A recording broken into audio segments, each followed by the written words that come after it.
আজকে আমাকে বলছে, কে বলছে আমি বলবো না, কারণ আমি প্রতিদিন হাঁটতে যেতাম, এখন আর হাঁটতে যাই না। হাসিনার সময় মনে হতো না, শেখ হাসিনার সময় যে আমি হাঁটতে গেলে আমার কোনো অসুবিধা, পার্কে সকালবেলা। কিন্তু আমি এখন 2 মাস যাবৎ পার্কে হাঁটতে যাই না। কেন যাই না এটা বলবো না আমি। সেই পার্কের একজন মেয়ে আমাকে বলছে, মেয়ে না, সে আমার বোনের মতো, সে আমাকে বলছে যে আমরা দুইজন মেয়ে আমরা আলাপ করতেছিলাম, হাঁটতেছিলাম, তখন বুরকা গায়ে দিয়ে আরো দুইজন আসলো, আর দুইজন ছেলে আইসা বললো যে এখানে হাঁটতে হইলে কিন্তু কালকের থেকে হিজাব করে আসবে। এই যে শুরু হয়েছে যে ফুটবল খেলতে দিবে না, নাটক করতে দিবে না, গান গাইতে দিবে না, লালন অনুষ্ঠান করতে দিবে না, এই যে শুরু হয়েছে, এই যে বিশ্বাসঘাতকতা ইউনূস সরকার করতেছে মেয়েদের সাথে, তার উত্তর কি বাংলাদেশের নারীরা দিবে না, আমাদের মায়েরা বোনেরা দিবে না? আমি তো মা বোনদের মধ্যে কোনো ডিফারেন্স করি না। আমার যে মা নেকাব পরে, হেজাব পরে, সেও আমার মা, সে আমার বোন, সে আমার মেয়ে। আবার যে চুল খুলে সুন্দর করে আশ্রয়ে গিয়ে ফুটবল খেলে, সেও আমার মা এবং বোন। আবার যে বিশ্ববিদ্যালয়ে পরে বোরকা পরে, সেও আমার বোন মা। আবার যে বোরকা পরে না, সেও আমার বোন মা। এই যে নারীদেরকে এই দিকে আফগানিস্তানের দিকে ঠেলে দেওয়া হচ্ছে, আফগানিস্তানের মেয়েরা ক্লাস 5-এ বেশি পড়তে পারে না, এখন দেখছি তারা গোপনে এসে পাকিস্তানে লেখাপড়া করে। এই দেশটা কি এই মধ্যযুগের দিকে নিয়ে যাওয়ার জন্য 5ই আগস্ট হয়েছিল কিনা আমি আন্দোলনকারী সন্তানদেরকে জিজ্ঞাসা করতে চাই। তোমরা এই দেশটাকে কোথায় নিতে চাও, এটা দয়া করে বলো তোমরা, না হলে আমাদেরকে মেরে ফেলো।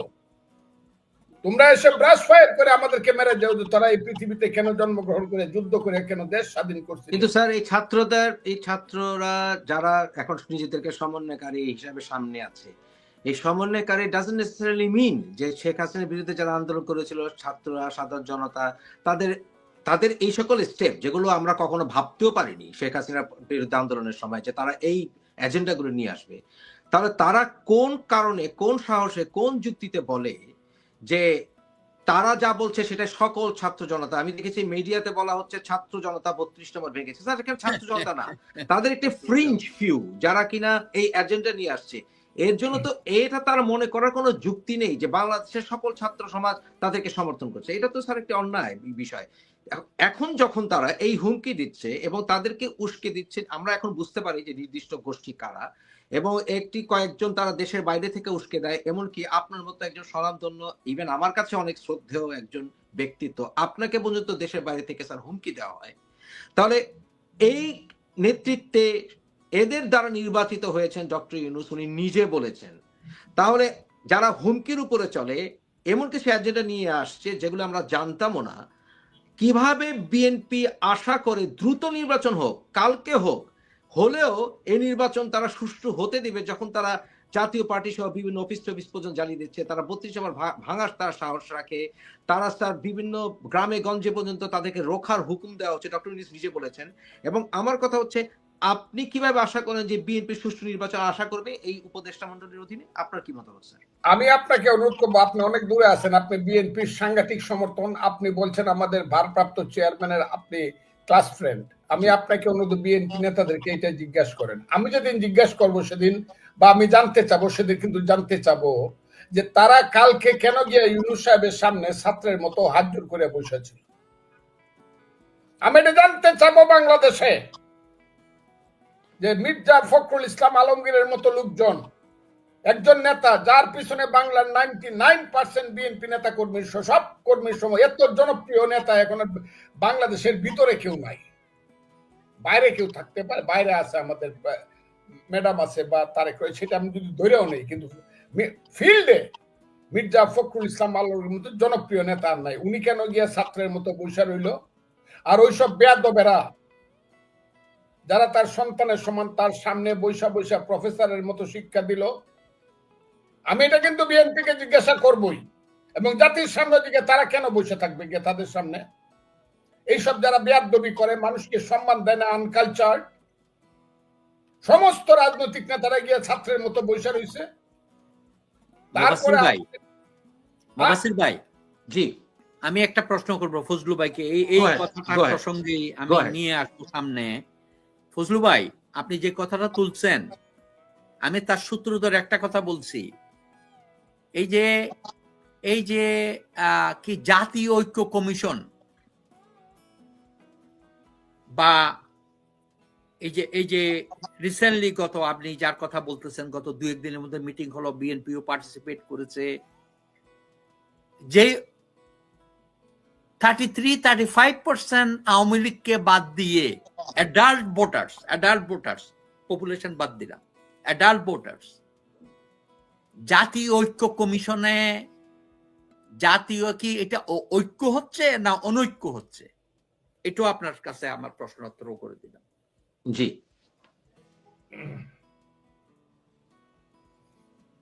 আমি যে কথাটা বলছিলাম সেটা আগে বলি। এইভাবে সমস্ত বাংলাদেশের রাজনীতিবিদদেরকে ডেকে নিয়ে, সমস্ত দলকে ডেকে নিয়ে, যদি আওয়ামী লীগ সেখানে ছিল না, থাকার কথাও নয় এই মুহূর্তে, ডেকে নিয়ে যে অপমান কালকে করেছে এবং আলাপ আলোচনার পরে যেভাবে ব্রিফ করা হয়েছে, এত অবজ্ঞা সমস্ত রাজনৈতিক দলগুলোকে করলো, তারপরে কিন্তু আমি সমস্ত রাজনৈতিক দল আজকে সারাদিনে কোনো প্রতিক্রিয়া দেখি নাই। সবাইকে শুধু ক্ষমতায় যেতে চায়। বিএনপি তো 3বার ক্ষমতায় ছিল, 3বারের ক্ষমতা বিএনপিকে কি দিছে এখনো যদি বিএনপির নেতারা না বুঝে, এই দেশ যদি বিএনপি না বুঝে দেশ কোথায় যাচ্ছে, ইরানের সেই বনি সদরের মতো নেতারা যদি না বুঝে, বিএনপির নেতারা যে 1 বছর পরে তাদেরকে ধাক্কা দিয়ে ফালায়া ইমাম খুমেনিরা আসবে, তাহলে জাতির কপালে দুঃখ আছে। আমি কথাটা বলে দিলাম।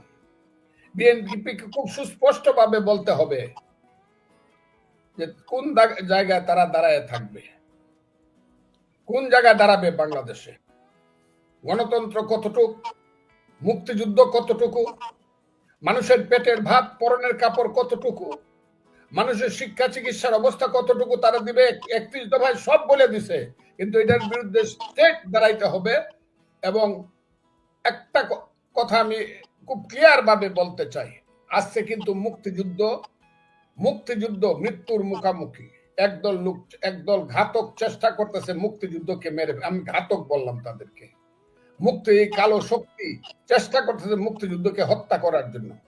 এখানে বিএনপির যদি ভূমিকা না থাকে, আমার ধারণা বিএনপির ভূমিকা থাকা উচিত। আমি এর বাইরে আর কিছু বললাম না।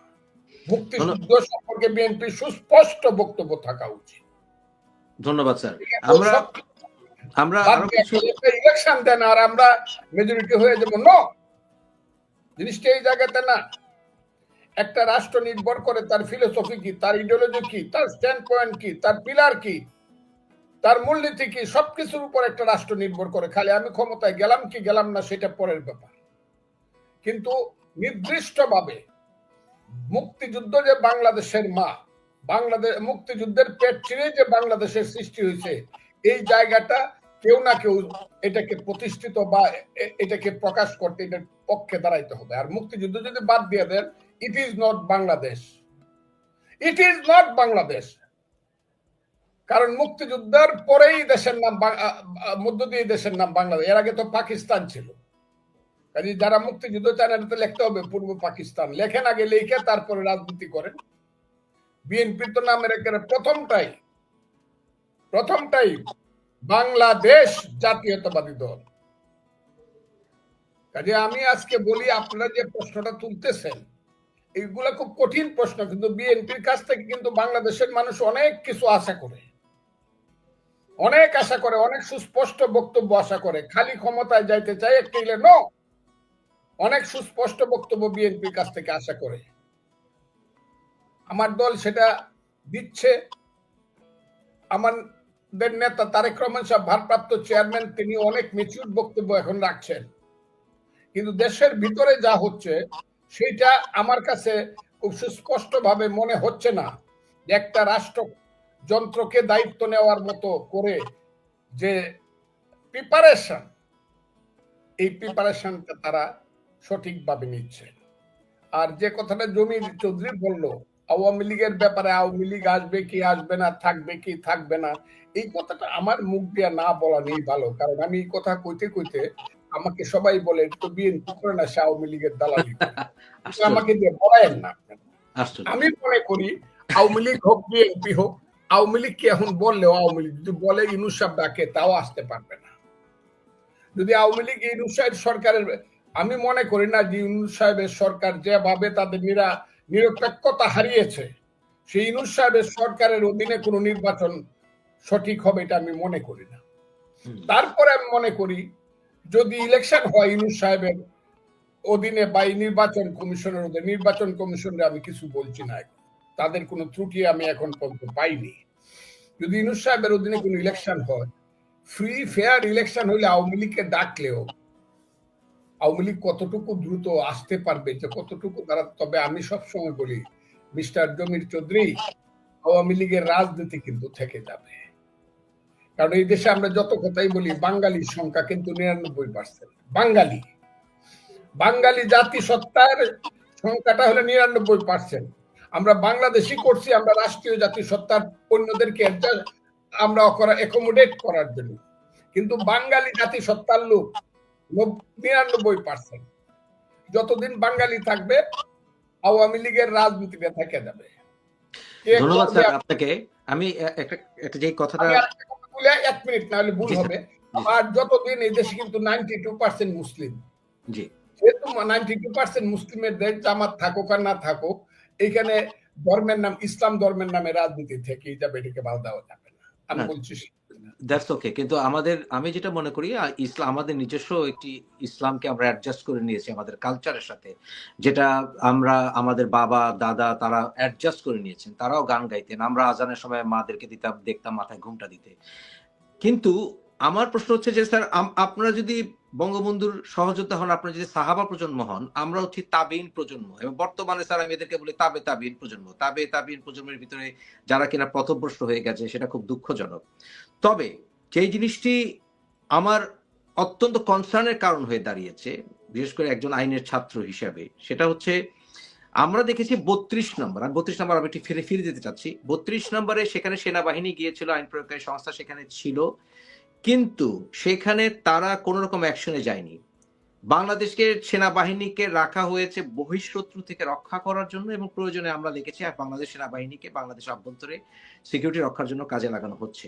যেই সেনাবাহিনী ট্যাঙ্ক রক্ষার জন্য রাখা হয়, বিদেশি ট্যাঙ্ক, যেই সেনাবাহিনী বিদেশি এয়ারক্রাফটকে থেকে বাংলাদেশের মানুষকে রক্ষা করার জন্য রাখা হয়, বিদেশি ওয়েল ট্রেইনড এবং অত্যাধুনিক অস্ত্রধারী বিদেশি সেনাবাহিনী থেকে বাংলাদেশকে রক্ষা করার জন্য যেই সেনাবাহিনীকে রাখা হয়, সেই সেনাবাহিনী যখন আমাদের স্বাধীনতা, সার্বভৌমত্বের এবং বাঙালিত্বের পরিচয়ের যে ভূমি, যে বাড়ি, সেখানে শুধু বঙ্গবন্ধুর বাড়ি না, সেটা আমাদের বাড়ি, সবার বাড়ি আমি মনে করি, সেটা আমার ফিলসফি। এবং সেখানে সেটা ভাঙা হচ্ছে এবং সেনাবাহিনী কোনো পদক্ষেপ নিচ্ছে না। এটাকে স্যার আমি অপারগ বলি না, আমি মনে করি আনউইলিং। এবং আনউইলিং এর কারণে, অনিচ্ছার কারণে এই সরকারের পলিসি কি এটা স্পষ্ট হয়ে গেছে, এবং আমি এটাকে মনে করি রাষ্ট্র মদতপুষ্ট সন্ত্রাস। এখন আমার কাছে, আপনাদের দুজনের কাছে আমার প্রশ্ন, বিশেষ করে আমি প্রথমে প্রফেসর জমির দিয়ে আমি শুরু করতে চাই। প্রফেসর জমির, আপনার কাছে আমার প্রশ্ন, এদের হাতে দায়িত্ব দেওয়া হয়েছে বাংলাদেশের নির্বাচনের, আমরা কি হবে, স্যার বললেন, ফজলুর রহমান স্যার বললেন যে উনি এখনো ওনাদের কোনো ত্রুটি খুঁজে পাননি, কিন্তু আমি যা দেখেছি যে এদের ভিতরে অনেকেই আছেন যারা কিনা এখন পর্যন্ত এই যে পদক্ষেপ 32 নম্বর ভাঙা শুধু নয়, জায়গায় জায়গায় হত্যাকাণ্ড হচ্ছে, ঘর বাড়ি পুড়িয়ে দেওয়া হচ্ছে, যেটা সত্য, সংখ্যালঘুর উপরে অনেক জায়গায় আক্রমণ হয়েছে, এটা সত্য, আবার অনেক সময় প্রোপাগান্ডাও হয়েছে, এটাও সত্য। কিন্তু আমার কথা হচ্ছে এদেরকে আমরা কখনো স্বাধীনতার 71-এর চেতনায় কোনোভাবে উদ্বুদ্ধ হতে দেখিনি, কেমন কিছু আমি প্রমাণ পাইনি এখন পর্যন্ত। এবং ডক্টর ইউনূস যারা এই সকল কাজ করছে তাদেরকে কোন রকম কন্ডেমনেশন জানায়নি। তাহলে আপনি কি মনে করেন প্রফেসর জমির, যে আন্তর্জাতিক মহলেও বাংলাদেশের সমালোচনা শুরু হয়েছে, ভারতের বাংলাদেশের বর্ডারে উস্কানি দেওয়া হচ্ছে দেশের বাইরে থেকে, এবং বুলডোজার কর্মসূচি চালানো হচ্ছে, এবং বুলডোজার কর্মসূচির কাছে মনে হয় বর্তমান সরকার একেবারেই অপারগ না, শুধু আনউইলিং। দেশের বর্ডারে নিয়ে গিয়ে ভারতের সাথে আমাদের ভিতরে একটা উস্কানিমূলক সম্পর্ক, এবং তারা ভারত দখল করে ফেলবে, কলকাতা দখল করে ফেলবে, 7 সিস্টার দখল করে ফেলবে। আওয়ামী লীগকে বলছে ফ্যাসিস্ট, কিন্তু আওয়ামী লীগ তো সাম্রাজ্যবাদে কখনোই বিশ্বাস করেনি, আমাদের বাঙালি অধিকারের কথা বলেছে। যেমন বাংলাদেশি জাতীয়তাবাদের কথা বলেছে শহীদ রাষ্ট্রপতি জিয়াউর রহমান এর দল, তাহলে একে যে বারবার ফ্যাসিস্ট বলা হচ্ছে আওয়ামী লীগকে, তাহলে কি জমির স্যার কি ফ্যাসিস্ট? মুক্তিযোদ্ধা যখন উনি করেছেন, উনি কি ফ্যাসিস্ট বাহিনীর পক্ষে, ফ্যাসিস্ট দলের পক্ষে মুক্তিযুদ্ধ করেছেন? জমির স্যার আপনি যদি স্টার্ট করেন প্লিজ, তারপরে আমি ফজলুল আমার স্যারের কাছে। আমি সংক্ষেপে বলবো, কারণ আমার ফজলু ভাই সবচেয়ে ইম্পর্টেন্ট। তোমার বক্তৃতা জি অনেকদিন পর ওনার সাথে সামনাসামনি দেখা, সত্যিকার অর্থে। জি এই ওনার কথা শুনি প্রচুর। হাওবার আমি getting back to the point, আপনি যে প্রশ্ন করেছেন, 32 নম্বর শুধু ভাঙে নাই, সময় আসছে জিয়াউর রহমান সাহেব যেখানে শায়িত আছে সেটাও থাকবে কিনা আমার সন্দেহ আছে। আপনারা দেখে নিন, এই যে ফজলু ভাই যে কথা বললো, ফুলের দোকান টাঙ্গাইলে দেখলাম, ফুলের দোকান 18 বছর ধরে ফুলের ব্যবসা করে, ফুলের দোকান বন্ধ, ভাঙচুর করে বন্ধ করে দিয়েছে। Mob justice. শিক্ষকরা কোথায়? শিক্ষকদের মান সম্মান কোথায়? বিশ্ববিদ্যালয় বলেন, প্রাইমারি স্কুল বলেন, হাই স্কুল বলেন, আমরা টিচারদেরকে পায়ে ধরে সালাম করি, এখনো পারলে সালাম করি। সেটা হলো বাংলাদেশ সংস্কৃতি, বাঙালির সংস্কৃতি, বাংলাদেশের ছাত্রদের সংস্কৃতি। এখনো আমেরিকায়, মানে আমেরিকায় আমাদের টিচারদের সাথে আমরা বসি না। বাংলাদেশে আমরা কি দেখছি এখন? আমি প্রসঙ্গটা এনে নির্বাচনের ব্যাপারে বলি। ভদ্রলোক যিনি এখন নির্বাচন কমিশনের চেয়ারম্যান, কমিশনার, মূল ব্যক্তি নাসির ভাই, খুব ভদ্রলোক, ভালো লোক, সৎ লোক, there is no question about it. তার সম্পর্কে দুর্নীতির কেউ কোনো সরকারে থাকাকালীন সময়ে সচিব ছিল, এই ছিল, বিভিন্ন সংগঠনে বিভিন্নভাবে জড়িত ছিল, আমার সাথে ব্যক্তিগতভাবে সম্পর্কিত, চিনিও না। সৎ লোক, ভালো ফ্যামিলির ছেলে, কিন্তু উনি কতটুকু কন্ট্রোল করতে পারবেন? এই যে কথাটা কোত্থেকে আসতেছে, বিএনপি কিন্তু খুব ইন্টারেস্টিং একটা ব্যাপার এখানে আছে। মির্জা ফখরুল রিয়েল পলিটিশিয়ান, আমি বলবো বাংলাদেশে real politician. He is a very shrewd guy, he knows what's going on, কারণ সে ব্যুরোক্রেসিতেও ছিল, এই কারণে তার এই স্কিলটা আছে। সে যা স্থানীয় সরকার ইলেকশন আগে না দেওয়ার জন্য কেন বলছে, বলুন তো ব্যাপারটা, থিংক অ্যাবাউট ইট। এটা কিন্তু বুদ্ধির খেলা। তার অর্থটা কি? এটা অনেকে বলবে যে সিম্পল কথাবার্তা, no, not political statement, he is an strategist. আমি ডোন্ট টেক ইট আদারওয়াইজ। আমি সামনে আসি ঠিকই, ফজলু ভাই জানে, I was one of them. স্ট্র্যাটেজির মধ্যে চিটগাং ইউনিভার্সিটিতে কোনোদিন ছাত্রলীগ ক্ষমতায় আসতে পারতো না। ছাত্রলীগ তো অফিসিয়ালি ডিভিড খেয়েছে, আমার প্যানেলটাই। সো আপনাকে স্ট্র্যাটেজি, টেকনিক নিতে হবে। এই মির্জা ফখরুল হলো তাই। I respect him very much for reasons. কারণ স্থানীয় ইলেকশন দিয়ে এই সমন্বয়কারীরা, এই ছাত্ররা, স্বরাষ্ট্র মন্ত্রণালয়ে কে আছে আপনাকে দেখতে হবে। জেনারেল জাহাঙ্গীর একটা অথর্ব লোক। আমি ফিরে জেনারেল জাহাঙ্গীরকে বলছি, ভাই তোমার কি চাকরির দরকার আছে এই বয়সে? মান সম্মান খোয়াইয়া তোমার টাকা পয়সার দরকার আছে, আর চাকরির দরকার আছে, সম্মানের দরকার আছে? Leave the job, human being এসে বাইচে থাকো। এই সম্মানটাও হারাইছো তুমি। মন্ত্রী হইতে হবে, গাড়ি চালাইতে হবে, হোয়াট ইজ ইট? 2 দিন তো পরে মরে যাবা, ওখানে কে যাবে? তোমার কবরে কি যাবে? তোমার টাকা পয়সা যাবে, সম্পদ যাবে, ধন সম্পদ যাবে, গাড়ি বাড়ি যাবে, কি যাবে? নাথিং। সো কাকে নিয়ে তুমি ওয়াই কাকে তুমি ভয় করছো? এই যে স্বরাষ্ট্র সচিব, সেই হিজবুত তাহরিরের লোক শুনলাম, স্বরাষ্ট্র সচিব যে এখন, তাকে সেটার এভিডেন্স আমাদের কাছে আছে, আনা হয়েছে। ওকে, না কেন ওদেরকে বসানো হয়েছে? কেন? কারণ আছে। এই যে মির্জা ফখরুলের কথা, যে স্থানীয় সরকার নির্বাচন করে, ওরা অ্যাডমিনিস্ট্রেটর নিয়োগ করে, বিভিন্নভাবে স্থানীয় সরকারগুলো দখল করে, পরে গ্রামের চেয়ারম্যানদেরকে কিনা is not that difficult. Fazlu ভাই জানে। কয়েকভাবে কিনা যায়, ক্ষমতা দিয়ে, ভয় দেখিয়ে, টাকা পয়সা দিয়ে, দ্যাটস রাইট, প্রভাব বিস্তার করে, এনে বন্দি করে ঘরে রাইখা সাইন করো। হয়েছে তো বাংলাদেশে এরশাদকেও তো নিয়ে সাইন করাইয়া ইলেকশন করাইছে, করায় নাই? বাংলাদেশ ইতিহাস আছে তো। তো বাংলাদেশের এই জাতীয় নির্বাচনকে প্রভাবিত করার যে কৌশলগুলো ওরা নেওয়ার চেষ্টা করতেছে। এই যে হাতিয়া থেকে একটা ছেলে আছে নাকি, মাসুদ নাকি নাম, মাসুদ ছাত্র, এলাকায় গেছে 19টা তরুণ, কে বানাইলো, কে টাকা দিল? 86টা 19টা ভুল কইতাছেন। 86টা, আমার ভুল হয়ে গেল। ওকে, নাও এই কি এই যে আরেকটা উপদেষ্টা আছে কি, সজীব কি নাম, তার বাপ নাকি এখন কনসালটেন্সি করে। চিটং ইউনিভার্সিটির এক ছাত্র আছে ফাইন আর্টসের, এক ফার্স্ট ইয়ারে না সেকেন্ড ইয়ারে, সমন্বয়ক রাফি, তার অ্যাকাউন্টে 32 কোটি টাকা পাওয়া। 32 কোটি। আমি কথাটা, টাকা ওরা জমাচ্ছে, টাকা কালেক্ট করতেছে, দিস ইজ দ্য রিজন। আমার প্রশ্নটা ছিল, বর্তমান সরকার কি উল্টো নিজেরাই ফ্যাসিস্ট কিনা? তারা No, বারবার আওয়ামী লীগকে ফ্যাসিস্ট বলে। ইউনূস স্যারের নেতৃত্বে ডক্টর ইউনূস, এই 2 দিন আগের ঘটনা, এই ঐক্য সম্মেলন বা সংস্কার সম্মেলন, আমার বন্ধুরও আছে কয়েকজন ওখানে সংস্কার কমিটির প্রধান হিসেবে, উনি বলতেছে দুর্নীতি। ইউনূস সরকারকে আমি চ্যালেঞ্জ করি, আপনি কন্ট্রোল করেন না আপনাকে কন্ট্রোল করে ওরা? আপনার কথা শুনে বলে মনে হয় না, যদি শুনতো এই সমস্ত আকাম কুকাম করতো না। 1 2 নম্বর, আপনি যদি কন্ট্রোল করেন সরকারকে, আপনার হিসাব দিয়েছেন, আপনি সম্পত্তির হিসাব দেন নাই, আপনার অ্যাডভাইজাররা দিয়েছে, কেউ দেয় নাই, সিনিয়র সচিবরা বা গভর্নমেন্টের কর্মচারীরা দিয়েছে, দেয় নাই, তো আপনার কথা কে শুনলো? কেউ শুনে না। No one listens to you, your instruction.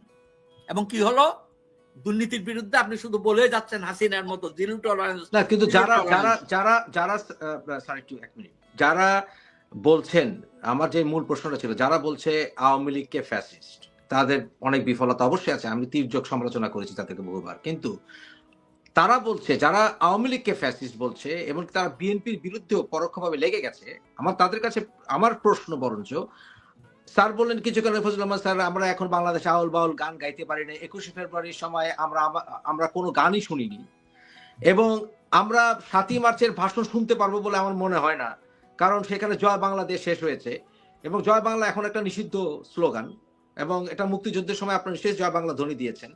তাহলে আমরা বাঙালির সংস্কৃতি খুন করতে দেখছি, যারা খুন করছে এবং ইসলামের অপব্যাখ্যা করে তারা মাজার ভাঙছে, আমার পুরো সবাই ওনাদের মাজার আছে, তাহলে আমার কথা হচ্ছে তারা তো উল্টা ফ্যাসিস্ট আচরণ করছে। এই কথাটা বলতে কি আমাদেরকে দ্বিধান্বিত হতে হচ্ছে? আমাদেরকে উল্টো বলা হচ্ছে যে আমরাই ফ্যাসিস্ট, এবং শেখ হাসিনা আওয়ামী লীগের দোহাই দিয়ে তারা যারাই বাঙালিত্বের কথা বলবে বা প্রকৃত ইসলামের কথা বলবে, তারাই উল্টা ফ্যাসিস্ট ট্যাগ পাচ্ছে এখন, বা ইসলাম বিরুদ্ধ, মানে বাংলা বিরুদ্ধ, যেটা বঙ্গবন্ধু বলেছিলেন ইসলাম খাতরে মে হ্যায়, এই কথা বলে তারা আমাদেরকে পাকিস্তানের শোষণ করেছে। ব্যাপারটা কি সেরকম নয়? 100% ইউ আর কারেক্ট। শুধু একটা কথা বলে আমি ফজলুল ভাইকে দিয়ে দিচ্ছি, ওরা আরো বড় ফ্যাসিস্ট এখন।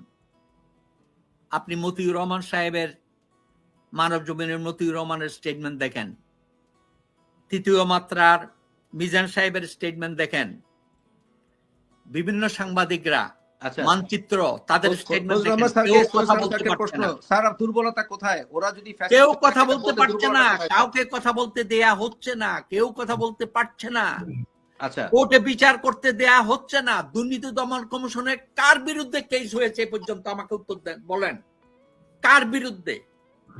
ঠিক আছে, আমার ফজলুল রহমান স্যার কাছে শুনি। স্যার গো আহেড। ফজলু ভাই।